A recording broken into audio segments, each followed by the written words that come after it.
Hi, Sophie. Thank you for joining me today. I appreciate it. Thanks for having me. I'm really excited to be here today. Wonderful. So tell us about yourself and what you do.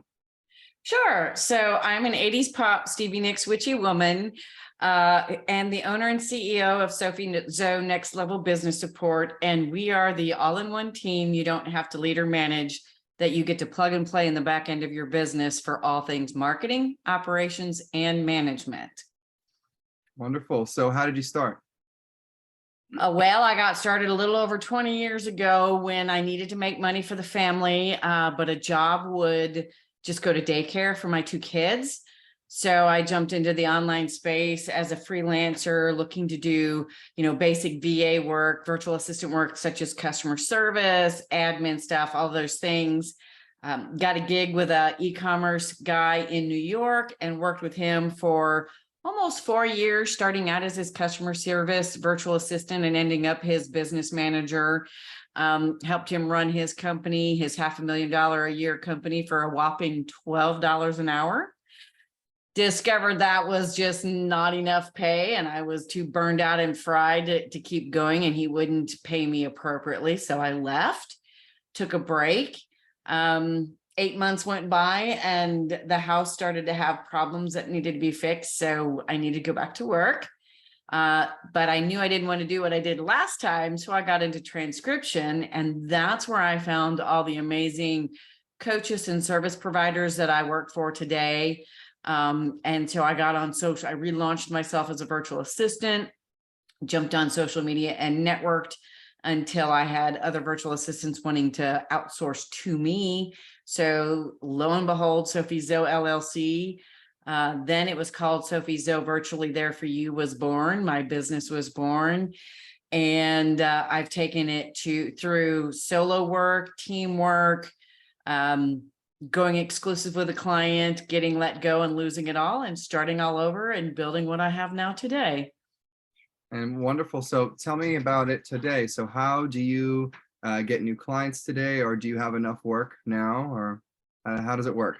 I am currently working on a referral-based business, and I am a member of key high-end networking and mastermind groups where we collaborate and refer each other business.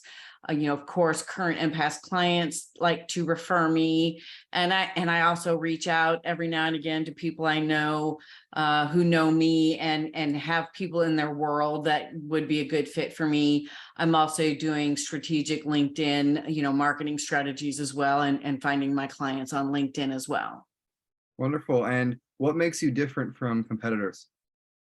Well, because we are that all-in-one team that includes the management and strategy and planning and everything in between, we stand out because you don't have to hire people one by one, or like hire a manager and have them hire the team. You get this complete package of people that are ready to jump straight into the back end of your business and get going with, a shorter lead in and onboarding time, and the ability to really get to know you and your business.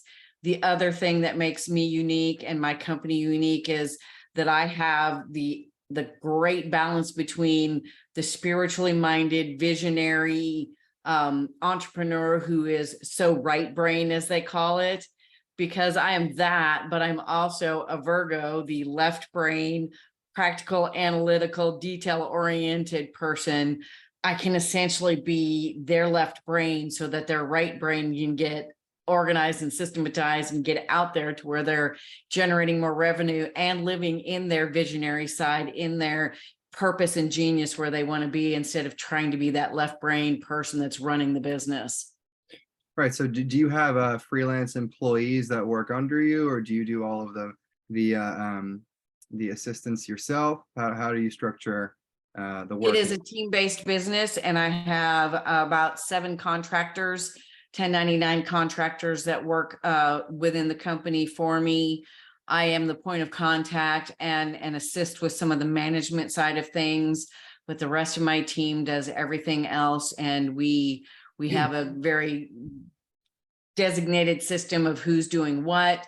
they're all in their genius and their expertise. So you're getting, the people assigned to your work are going to be, excellent experts at it. So you're not getting someone who is new and unfamiliar or inexperienced, or someone who is a jack of all trades that may not be good at all things. Right. Okay. So what are some obstacles that you encountered when starting your own practice? Well, when I first started the business, I had no idea I was ever going to start a business, had no plans to start a business. It actually literally kind of fell in my lap. But as I did start it and start to grow it, one of the first lessons I learned from my mentor at the time, then I was a solo VA, and there were things I didn't know how to do, and there were things I didn't want to do. And so I would refer it out to people I knew who knew how to do it. And my mentor said, why are you referring that away and not making that the revenue off of that? Build a team, bring those people on as subcontractors, take the work yourself and just oversee it and manage it, and have other people do the work. And that was my first, venture into the team world, team building world, and team support world for my clients. And that was the biggest thing, that and just plain old delegating things that I don't need to be doing, building a team for myself, not just my clients. It's all about spreading the wealth, spreading the work, and making sure that I too am only working in my genius as well. Okay, got it. And what are some of your biggest accomplishments over the last 20 years? Ooh, well, building a six-figure business, losing it all and rebuilding it is super fast into a multi-six-figure business. And the certifications in 2016 for social media management and online business management. And then I think one of my biggest accomplishments to date most recently is my daughter and daughter-in-law work with me. They're my right and left hand, as I call it. And so we are now a woman-owned, family-operated business, as the top tier of the business is all family. The rest of the team are all women in the United States that I have curated over the last few years to build a team. That's great. You're empowering women. I am. And it came naturally. It just came to me. It's just happened naturally. That's who gravitated toward me for team members. And my daughter-in-law joined me first, about right before I lost it all. She joined me then and decided to stay with me and help me rebuild. And then my daughter joined us a little over a year ago to round out that family team that does the management and oversight and things like that. Right. So what is your vision for your business over the next 10 years? Over the next 10 years, my vision is to grow the business with ease and grace in time and space, meaning we are going to take on clients very exclusively and at a higher price point than a basic VA service would. We're going to be doing top tier support, top tier services, and really grow the business in a way that will help everybody involved, me, my team, our clients, and everybody will get to share the wealth, so to speak, whether that's work, money, etc. And we're going to do it in a nice, gradual way that's going to bring us to the seven-figure and beyond point whenever it comes by us naturally, so to speak. I'm not doing the push, hustle, grind, try to get all these clients as fast as I can and lack in the deliverability of services, the level of service we can deliver. It's going to be more about being the best that we can be for our clients and working with the best of the best as well. And it's going to take time, and it's going to be sustainable and grow in a way that makes it easy for all of us. That's great. You are focusing on quality first, and over time, you'll be compensated for it. Absolutely. Yes. It's more about the quality, not the quantity.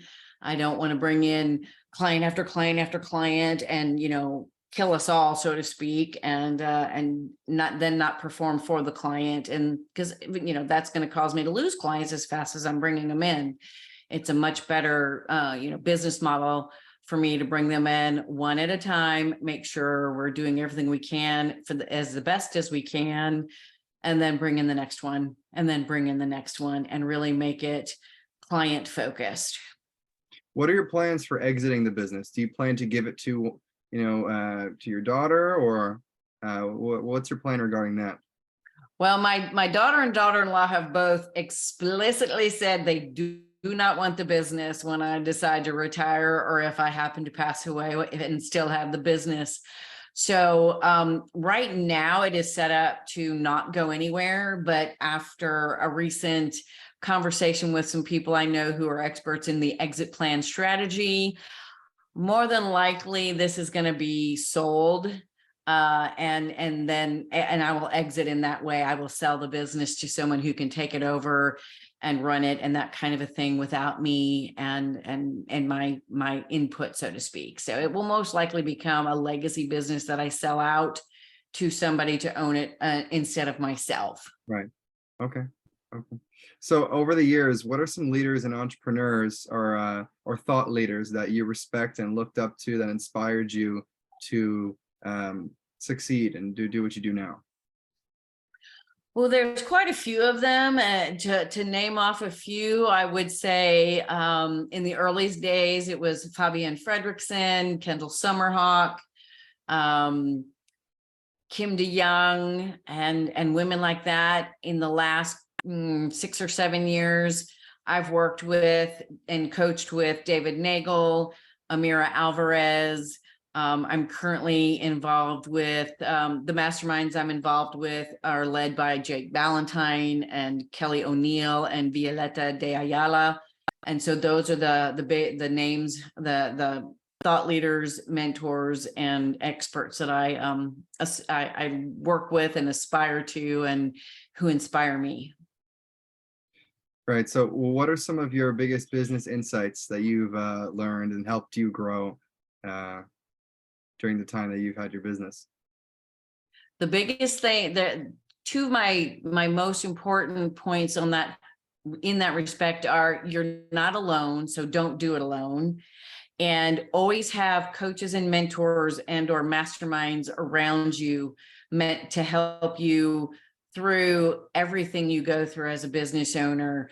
It's so crucial to have a team of people supporting you to help you do the work in your business, but it's also crucial to have people who are at a level where you want to go and are there, and they've been there, done that, and they can provide insight and mentorship and coaching to help you get there in the best way possible without doing the struggle of trying to figure it all out by yourself.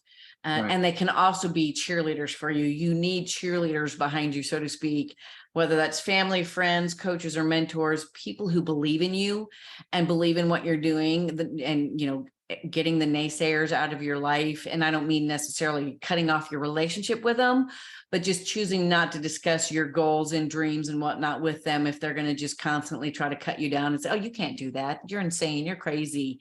Keep all the positive minded people behind you, and definitely make sure that this coaching and mentoring that you get is not just like business strategy based. It's got to have mindset involved in all the different aspects that bring success in business. Well, another part of success in business is finance. So what are some financial lessons that you've learned and that helped you? Oh, yes, definitely. Financials are very important. So one of the big things that, I speak to when it comes to financials and generating revenue is making sure you're pricing your products, services, whatever, as high as you can do that. Don't think small, don't think little, don't think, oh my God, will they pay that? Give value and you will receive the price points that you want so that you can make the money you need to make. And of course, you have to start with the plan going at how much do you want to make? Say it's $500,000, and working your way backwards to what that plan is to make that revenue. And of course, you got to have bookkeeping, you've got to have an accountant. And once you hit a certain revenue level, you'll want a financial advisor to help you really fine tune what you're doing with your money that you are making, because when you become a 7 and or 8 figure person, business owner, you've got to really, really watch your money. And when you're up at those levels, you definitely need financial advice from professionals who can help you fine tune what you're doing or fine tune your investments to help you make sure your revenue is not only protected, but growing without it always having to be you providing new services, new products, those kinds of things. Sorry about that. Right, exactly. And what's one of the most important realizations you made? And this could be a mental realization. Everyone goes through hardships, and owning a business is definitely not easy, especially in terms of your emotions. So, what's an emotional / mental realization you've made as well? Well, when I lost it all in 2019 and was let go by that exclusive client and had to start over, of course, my initial mindset was I've lost it all. I have nothing. And my coach at the time helped me reframe that into I have everything I need to regrow, to restart the business and grow it into whatever I want it to be. Focusing on that aspect of it, because it was true. I mean, with many years of experience prior to that moment, I really did have everything I needed to start over and grow a business from the ground up. And of course, that's why I could do it faster and better than I did before. And but that was one of the biggest mental shifts for me, especially through that big crisis of losing my business and having to start over. So tell me, I don't think we went into it. How did you lose your business? So in 2018, I went exclusive with a singular client that was paying me 6 figures to work for them.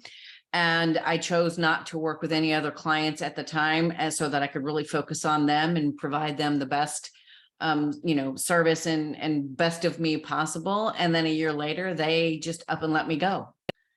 And so I lost everything because I didn't have any other clients. I didn't have any other revenue streams in the business.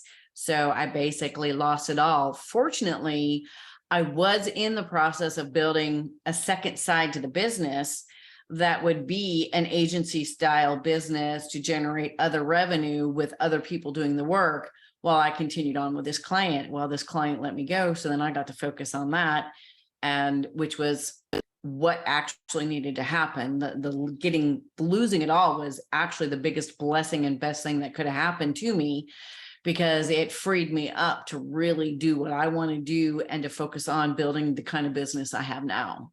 Yeah, it's extraordinary when tragedies happen in our life.